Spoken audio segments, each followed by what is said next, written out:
Minneapolis America में 27 अगस्त 2025 को एक दिल दहला देने वाली घटना ने पूरी दुनिया को हिलाकर रख दिया। 23 साल के रॉबिन वेस्टमैन ने इनिशिएशन कैथोलिक स्कूल के चर्च में बच्चों पर अंधाधुंध गोलीबारी की, जिसमें 2 मासूम बच्चे, एक 8 साल और एक 10 साल के बच्चे की मौत हो गई। 17 लोग घायल हो गए। इस हमले में न केवल स्थानीय समुदाय को हिलाकर रख दिया, बल्कि इसके पीछे की सनसनीखेज कहानी और हथियारों पर लिखे खतरनाक मैसेजों ने इसे और भी भयावह बना दिया। आइए इस घटना को समझते हैं। आखिर इस हमलावर की बंदूक पर भारत के लिए क्या धमकी लिखी थी और उसने मासूमों को निशाना क्यों बनाया।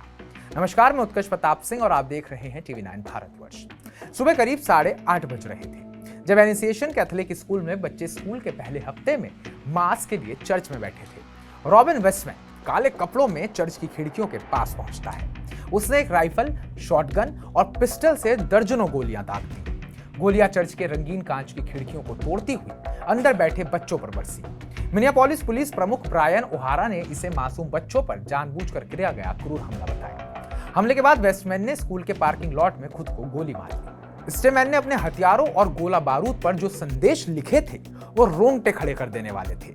उसकी मैगजीन और हथियारों पर लिखा था, किल डोनाल्ड ट्रंप। उसके बाद न्यूक इंडिया, यानी कि इंडिया पर परमाणु हमला करो। Israel must fall, burn Israel, where is your god. और एक आखिरी मैसेज, फॉर द चिल्ड्रन, जिसका ना तो कोई मतलब है ना ही सिर पैर, क्योंकि उसी ने बच्चों को ही मार डाला। इतना ही नहीं, कुछ मैगजीन पर पुराने स्कूल शूटर्स जैसे सैंडी हुक नरसंहार के हमलावर एडम लांजा का नाम और यहूदी विरोधी नारे भी लिखे थे। कुछ संदेश सिरिलिक लिपि में थे जो रूसी भाषा में इस्तेमाल होती है। इन संदेशों ने हमले के पीछे की नफरत और मानसिक अस्थिरता को उजागर किया।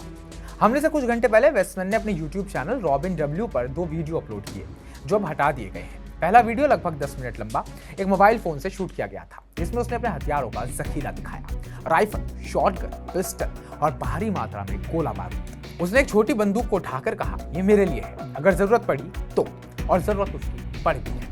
इस वीडियो में उसने अपने परिवार के लिए भी एक पत्र दिखाया, जिसमें उसने अपनी हरकतों के लिए माफी मांगी और परिवार को अपना नाम बदलकर आगे बढ़ने की सलाह दी। दूसरा वीडियो करीब 20 मिनट लंबा 2 डायरियों को दिखाता था। पहली डायरी 150 पेज से ज्यादा की थी, पूरी तरह सिरिलिक लिपि में लिखी गई। दूसरी डायरी में आखिरी एंट्री 21 अगस्त 2025 की थी और ये भी सिरिलिक में थी। एक डायरी में वेस्टमैन ने लिखा था, मुझे लंबे समय से सामूहिक हत्या के विचार आ रहे हैं, और उसने इनिशिएशन स्कूल को आसान और विनाशकारी टारगेट बताया। उसने बच्चों को रिसेस के समय हमले की योजना बनाई थी ताकि माता पिता जो शायद हथियारबंद हो वहां ना हो। रॉबिन वेस्टमैन का असली नाम रॉबर्ट वेस्टमैन था, जिसे उसने 2020 में कोर्ट के जरिए बदल लिया था, क्योंकि वो खुद को ट्रांसजेंडर महिला के रूप में पहचानता था। चौंकाने वाली बात यह है कि वेस्टमैन 2017 में इसी इनिशिएशन कैथोलिक स्कूल में 8वीं कक्षा पास कर चुका था। उसकी मां मैरी ग्रेस वेस्टमैन 2021 तक स्कूल में सेक्रेटरी के तौर पर काम करती थी।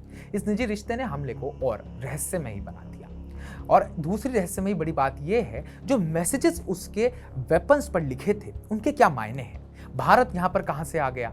भारत पे परमाणु हमले की बात उसके दिमाग में कहां से आ गई? क्या इसके पीछे कोई साजिश है? इसके तार कहीं किसी दूसरे ग्रह से जुड़े हैं? ये सवाल अभी भी अनसुलझे हैं। FBI इस हमले को घरेलू आतंकवाद और कैथोलिक्स के खिलाफ नफरत का अपराध मानकर जांच कर रही है। मिनियापोलिस पुलिस ने पुष्टि की कि वेस्टमैन ने अकेले काम किया और उसके पास कोई आपराधिक रिकॉर्ड नहीं था।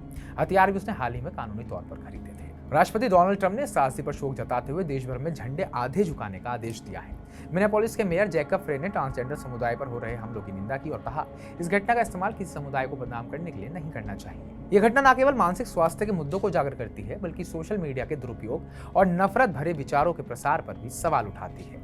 और एक जो चीज यहाँ पर अभी अनसुलझी है, वो इन मैसेजेस का मतलब डिकोड होना है, क्योंकि जो मैसेजेस लिखे हैं वो अपने आप में दुनिया को हिला देने वाले हैं। आप जरा फर्ज कर देखिए, डोनाल्ड ट्रंप को मारना, इजराइल में आग लगाना और भारत पर परमाणु हमला करना, ये कोई छोटी बात नहीं है। तो हमारी इस पूरी रिपोर्ट को लेकर आप क्या सोचते हैं, कमेंट बॉक्स में कमेंट कर जरूर बताइएगा। उस हमलावर ने भारत का जिक्र क्यों करा, आपको क्या लगता है? बाकी ताज़ा अपडेट्स पाने के लिए टीवी 9 भारतवर्ष को सब्सक्राइब कीजिएगा।